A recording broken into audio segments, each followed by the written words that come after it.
Coming up, we'll tell you all about Walt Disney World's Backstage Magic Tour. Coming up next, from the Bob Varley Studio in Orlando, Florida, this is the Diz Unplugged.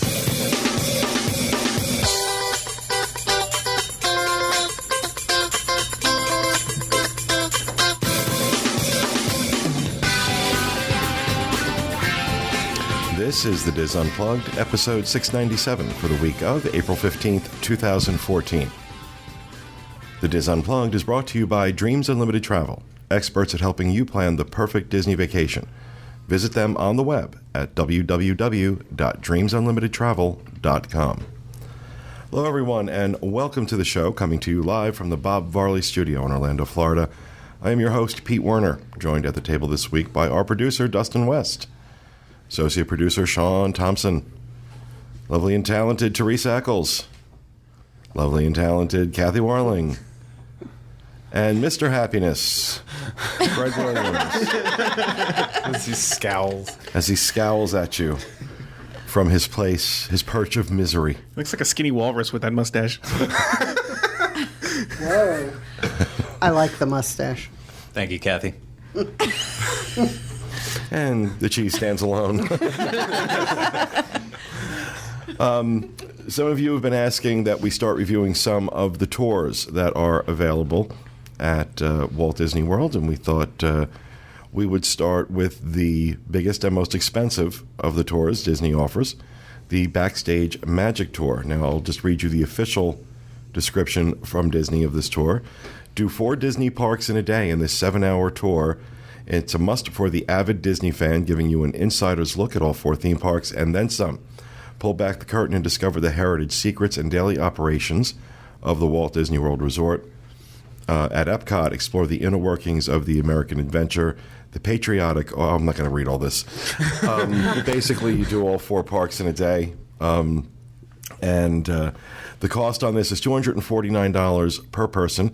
There is no per child price because children are not permitted. This is an adults-only tour because they don't let children backstage. They don't want the magic ruined. You may see Mickey walking around without his head on or something, so they don't want that ruined. $249 per person. That does not include tax. And it does include lunch, and we're going to talk about that as well. But you get to visit all 4 parks. You do not need theme park admission for this tour, but that's because you're going in every place backstage, basically. I thought that was interesting that they did that. What do you mean? That theme park admission is not required. I know it starts outside of the gates and it ends outside of the gates, but I don't know. But you're never really in the parks, per se. That's true. That's true. And one of the times that we did it, they offered you at the end to just stay at Magic Kingdom. Do you remember that? No. That you had to have a ticket and they'd escort you out, but you could stay there instead of going back on the bus. I'm sure we probably could have done that if we wanted to. Yeah. But they mentioned it. They didn't mention it this time. No. Well, we'll start off kind of explaining what happens in this tour. You meet outside of guest services at Epcot, not inside the park guest services, the one outside the ticket window, the ticket gates. There's an area there where most of the tours for Epcot meet. And There's also a sign there. Was there? I didn't see that. Yeah, there was. That was one of the few pictures that I took. Well, I know they refer to that area as the tour garden. Yeah. The tour garden. Yeah. And, we got there. You're supposed to, the tour begins at 9. They're asking you to get there at between 8:30 and 8:45 and check in. There was a little confusion. Excuse me. There was a little confusion with us, but it wasn't really their fault. It was just a miscommunication. But they go around with their list and they check you off, and then they give you your lanyards.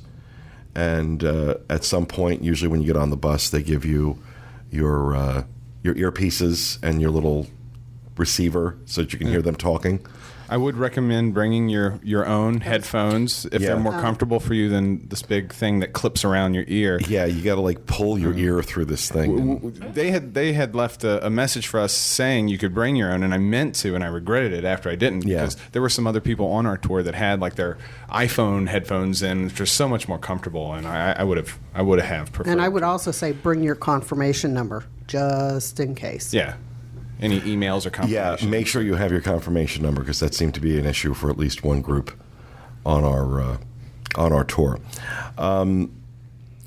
The first place they take you is backstage at Epcot, and you go into the American Adventure. More accurately, you go beneath the American Adventure, and they kind of show you where, you're seeing all the sets that ultimately end up on stage, and you're actually underneath and behind the screen in that, and it's really cool. It's really cool to see it.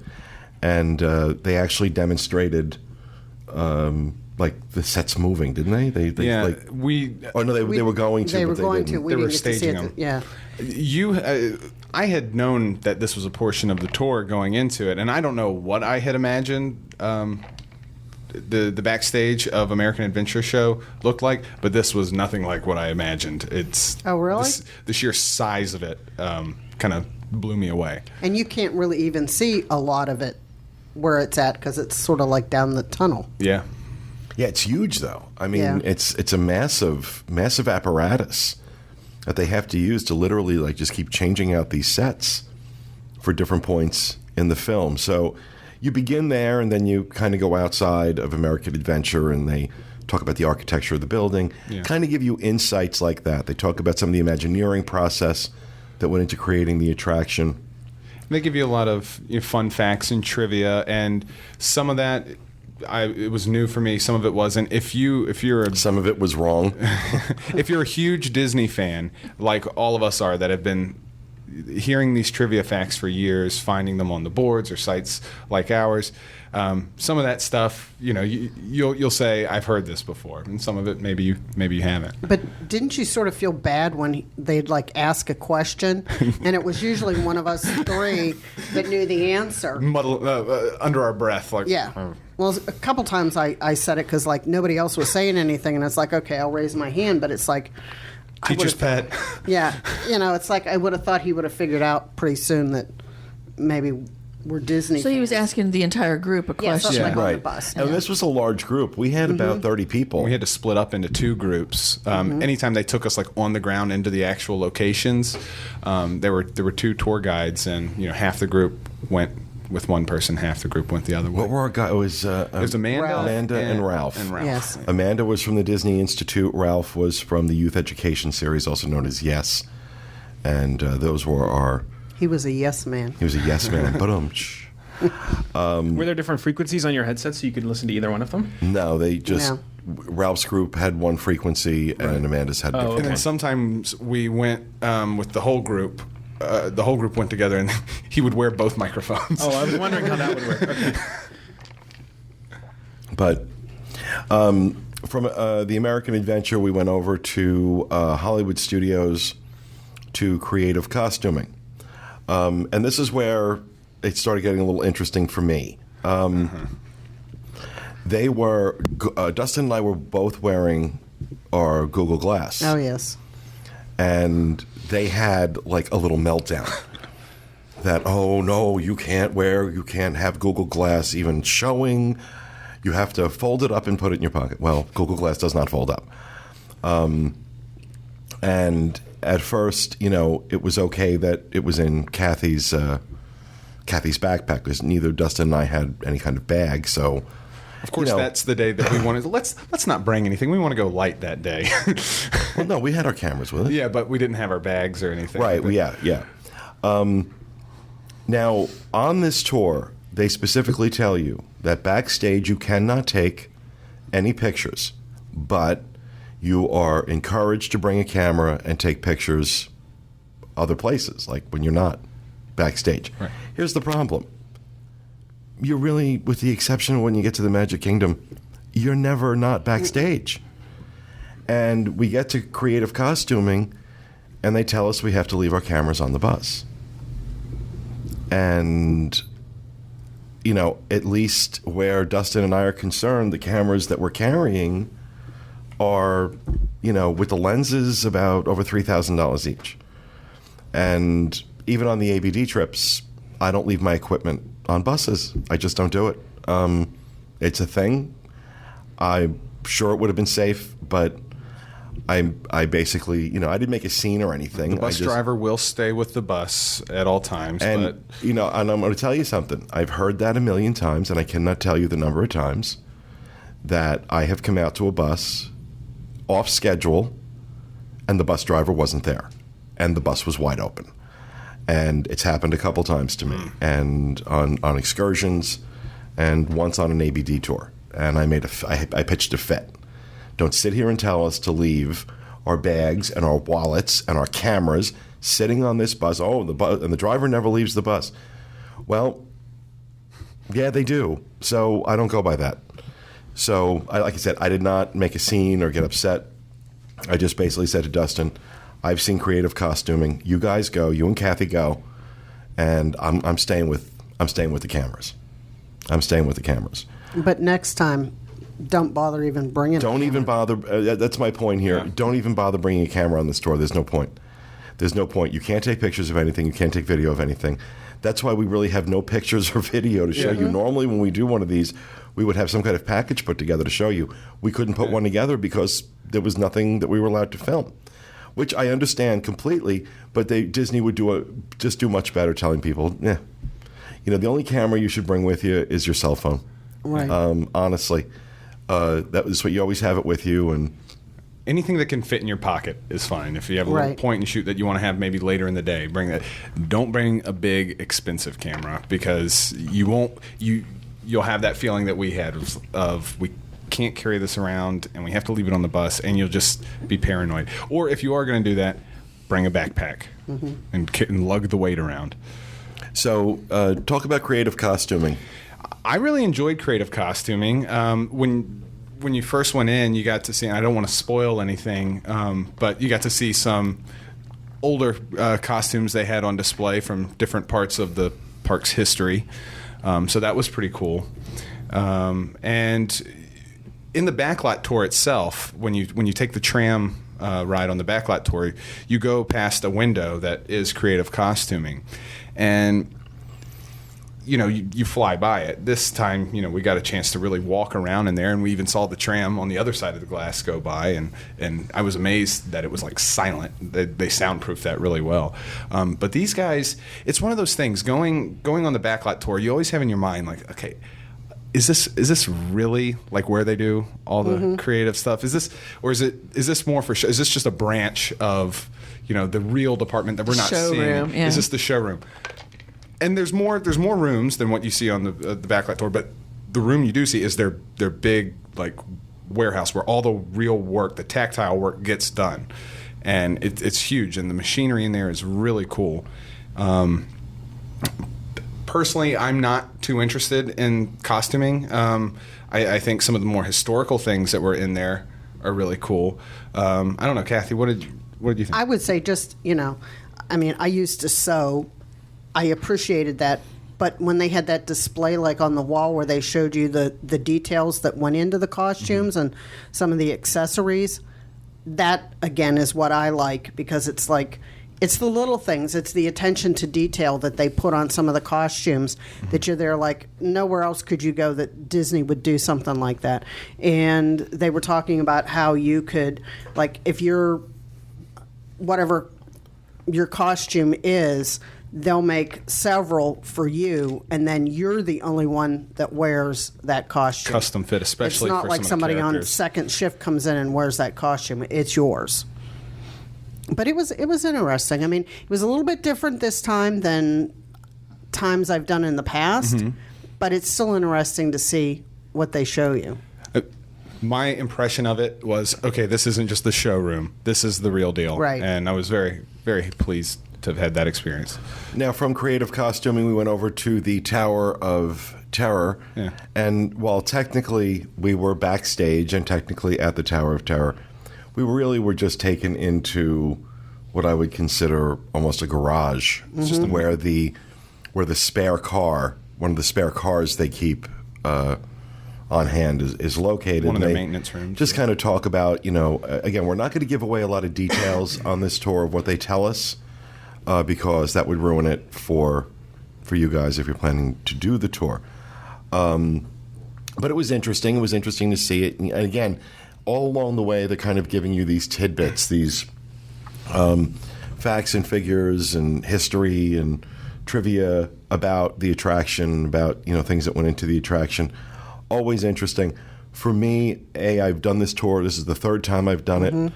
But over the years, I know for me, a lot of this stuff I knew, a lot of this stuff I heard. You know what I when we got to the Tower of Terror, for me that was one of those things that they could have left off.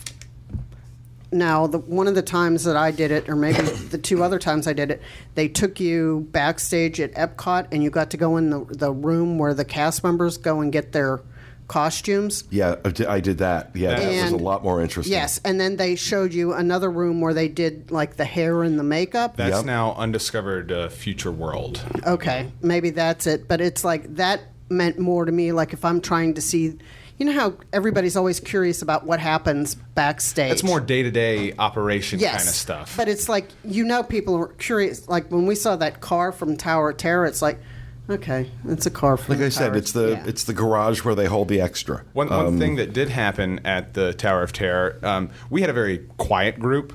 I know that our hosts would have wanted us to ask more questions, but in that instance, nobody seemed that engaged. But somebody did at Tower of Terror, and he didn't know the answer, but he found out. He found out for us, and they seem to be really friendly with all the people that we interact with. So, like the maintenance guys at the American Adventure or at the Tower of Terror, that our guides were asking them questions, and engaging them in our group as well. So, yeah, if you're going to take this tour, I definitely, ask some questions, and if they don't know the answer, they'll find out for you. One of the things that stunned me was that the American Adventure, that entire show, is run by a computer that's literally like 15 years old. It was like an compact Presario or something. Yeah, it's like an old compact desktop computer. It says, but we can keep, we can always get parts for it on eBay. Oh, wow. It's not Windows 8 compatible, I guess. I'm not even sure it's Windows 95 compatible. But they might be running Windows 3.1 on that thing. But that was something that as a tech geek, kind of stood out to me. Yeah. That that very elaborate show is run on a computer that's very old. But from Tower of Terror and MGM Hollywood Studios, we went over to Animal Kingdom to see the parade floats of the parade that is now no more. Right? It will be ending soon. Yeah, pretty soon. Yeah. That's the Jam and Jungle Parade. Jam and Jungle Parade. And that was really cool to see the floats up close. I will say that, there's some really cool floats, and got to see them up close. And I'm surprised we couldn't take pictures there, because that is something that does go on stage. But the rest of the environment around it is not show ready. The maintenance building that they're in is not show ready. Beyond that, driving over to the parade float building, it's kind of cool. We kind of got a little glimpse into they're preparing Avatar Land and the new Festival of the Lion King. Did that plot of land look really small to you? Yes. Yeah, it does. Avatar Land looks like it's going to be very, very, very small. And they haven't done anything yet. They're just clearing the land. They've knocked down the old Festival of the Lion King building. That's all that's happened so Was far. it the whole lot, or did you only see a small portion of it? Well, I don't know. I don't know if they'll expand. If they expand more, they're going to have to bump into the perimeter road. Yeah. And they'd have to change the perimeter Interesting, road. okay. Yeah, it's not a huge plot of land. I was kind of surprised by that. I expected it to be larger based on, just what I was eyeballing. Smaller than Wizarding World is what we're talking about here. So It is small. I don't know. There may be more to it that we didn't see, Yeah, but exactly. it kind of looked like we were looking at everything. But it was like, really, I'm like, wow. And we got to see AT&T tree and a Verizon spruce, which I thought was really cool, because you know how you point out. Did they say that? they say that? Yes, they Some did. tree and Okay. Verizon Instead of spruce. saying, there's the fake tree, Now you can call it a Verizon spruce or an AT and tree. Did everyone groan? Yeah. Yeah, it was. Yeah. I just hit them. Oh, wow. Yeah, they had a lot of like cute little jokes and Yeah. banter between Okay, the two well, I of them. think cute is subjective. But Well, Highly planned out. They were trying to interact, though, right? yes. Yeah. But from the parade floats, we went and saw the area where they maintain and grow the topiaries. Oh, that would be good. Except most of them weren't there. Well, because they were Right, all on but- display at Flower and Garden, which But you would have thought they could have pulled some of the understudies into the building. They for every topiary they do, they have a second one. They have in an case- understudy. Right. But ours was like, yeah, they'd be here. They'd be You know, here. they'd be here if they weren't out in the parks now. So sort of like picture the topiaries here in this greenhouse. And it's like, well, I came to the greenhouse to see. topiaries. Yeah. It was kind of odd. Yeah. It was kind of odd, but it was cool too. I Yeah. mean, there was. I I'm glad enjoyed we it. did It it, was yeah. cool to see the different stages of the topiaries. Like they had some that were being, they're not Flower and Garden, but just to be in Disney World in general, that still have years to grow, and you're seeing them like in. And like on 5 one of years the stages. tours, they went into like they decide when they're putting the like the misting system through it. They were telling us about how they figure out how many like nozzles they need to come out so that it waters it, and how they put the moss in. Like a little more of how they constructed it. They didn't do that this time. No. Science. I will Yeah. also say that if you're at all interested in backstage stuff at Animal Kingdom, especially with the animals, this I would guess this isn't a tour for you. You'd want to do one of the more Animal Kingdom specific. Yeah, Right. yeah. You don't see any animals on this. You don't. Yeah. This you know. sounds just like a little touch of Yeah. A everything. little touch of A little everything, get yeah. you interested and then go back and. It's all for the build up at the end. Yeah. It is. From there, we went to what was the highlight of the tour for me, and that was lunch at Whispering Canyon over at Wilderness Lodge. And I'll tell you, that is a great lunch. There's just no way around it. It is a great lunch. And, many of the meals I've had there over the last few years have always been very good. And of always course, liked it. the cast members and their whole thing that They're they doing do their whole there. shtick, yeah. That's always fun. I enjoy it. I don't know if you enjoy Oh, yeah, it. it's great. But we had a little over an hour for lunch, so that was nice. You are on your feet for. It wasn't too bad. In terms of getting on and off the bus, but Right. it's a lot of getting on and off the bus. Yeah, it is. I don't So- know about you, but I was tired when I went home. Yeah, so was Yes. I. Absolutely. I have a question about the bus rides. Was it awkward? Did they play music? Or are you just left to yourself? No, They talked the entire They time. talked the They entire do? time. Yeah. Oh, okay. They're They don't doing- show movies. to yourself. No, they're doing shtick. Okay. Most of the time. But they're explaining things as you drive by. Oh yeah, absolutely, Okay. Well, absolutely. that's good. They were very informative. I will say the guides were very informative. I can't take that away from them. They're either pointing out things that we're driving past, or they're prepping you for the next place that Okay. we're going. Kinda like- I think it's probably clear to everyone right now that I was not overwhelmed by this tour. And they also had bottled water on the bus. They did have So bottled water for you. never you. were thirsty.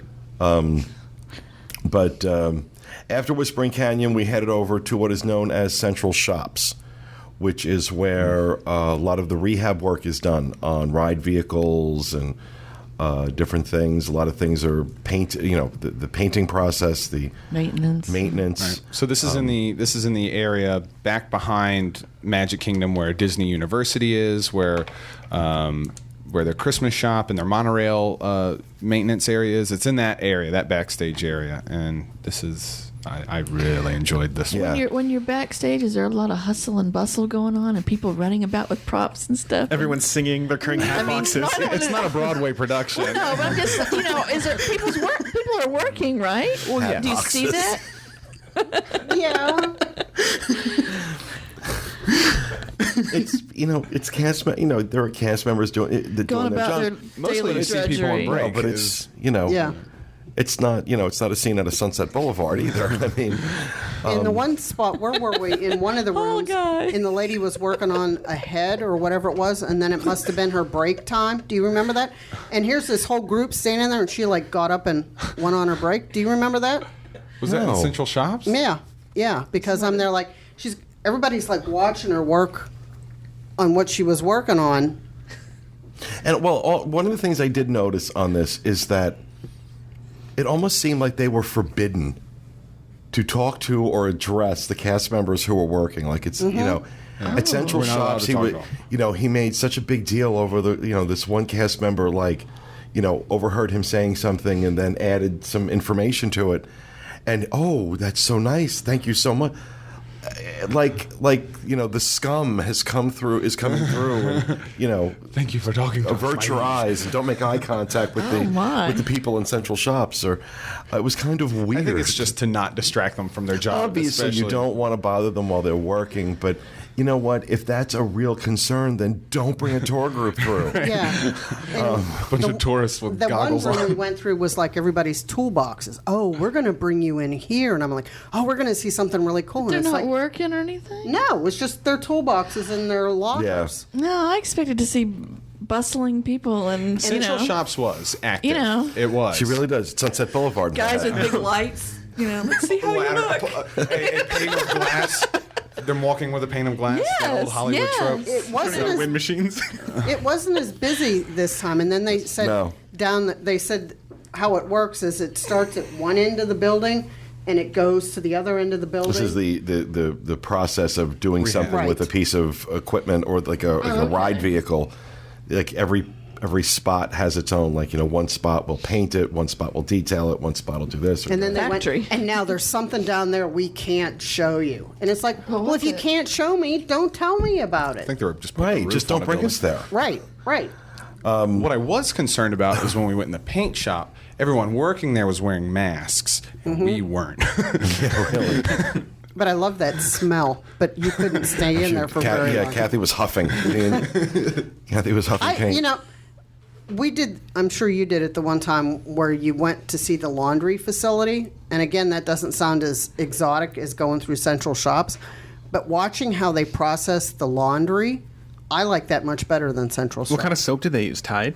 I don't know, but they're showing, like they sort the stuff out and they weigh it They out. had to sort their laundry just like I anything. was really disappointed that is no longer included on the Yeah, store. they do like 150-pound loads, and then they have washers that like tilt, and then you would think then when they put them in the dryer, you would think they would completely dry them. They don't, and they put them on hangers that have the tags on them, and you see the laundry like flying along the Like ceiling. Monsters Yeah. Inc.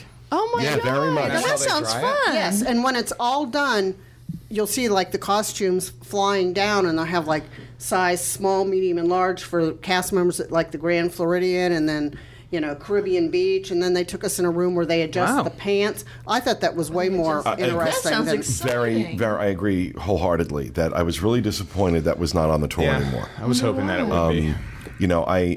I found personally, I thought the tour previously was better Yes. than the current iteration of it.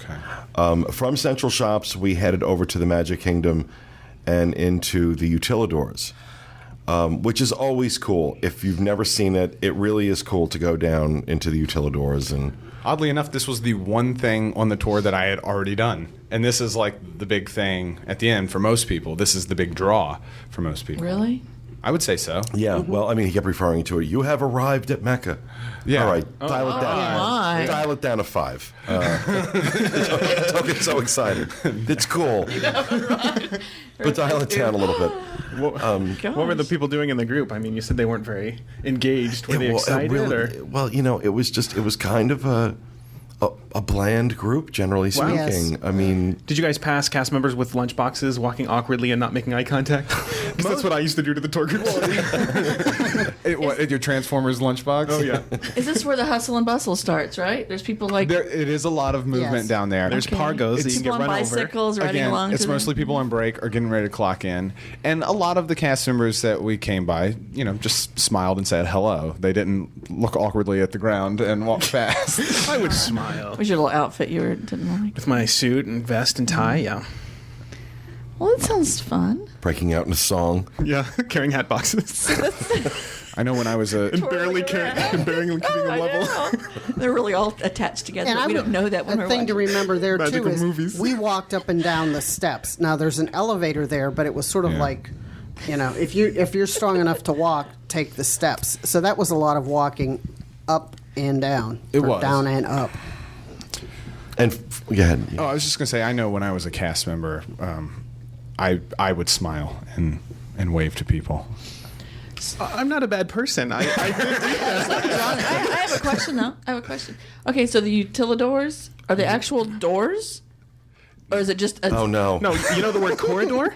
Yes. Think of that, like Okay, a so I hallway. picture giant doors that they open up, No. and then you're below arrived the to Mecca. Yeah. Well, wait. No, it's utility corridor. Right. So put those There's words no doors together. involved. Okay. Yeah. Did she really just ask that? It's not Jurassic Park. Please tell me I'm dreaming. Well, the way you said they were all excited about, like it was the big thing. I thought there was some big entrance that you had to go through. Do you know that there's like an underground? Yes, I Okay. understand all that. I know all of that. I'm just asking. Utilidors. It's like a utility kilt. All right. Oh my lord. From the place of doors, place of utility doors, they brought us up onto Main Street, and they did not have a specific spot cordoned off for us, but up near the front of the top of Main Street, they said we were welcome to stay and watch. Do you know what stairwell you went up? The one by the first aid station outside Crystal Palace. Yeah, and we went into 6. Town Square. Oh, very good.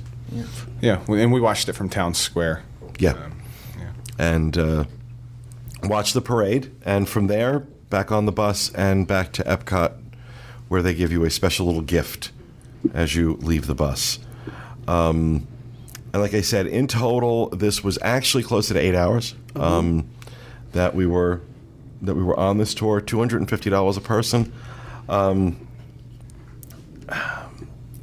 It's hard for me to judge it because I've done it before, and like I said, I feel that if you have done it before, the current iteration is a disappointment. If you had done it before, I wouldn't recommend it. If you are really fascinated by seeing the behind-the-scenes stuff, the inner workings of some of these attractions, kind of getting a peek backstage, a true peek backstage, then yes, I think it is worth it. And like I said, the fact that it includes lunch helps, because that was a really, really good Yeah, lunch. it was. That was a very, very good lunch. And it was the highlight of the tour for me. The highlight of the tour was the lunch. I used to be a cast member, so I know my way around backstage stuff pretty good. And this was all new for me. This is all stuff that was off limits for me as a cast member.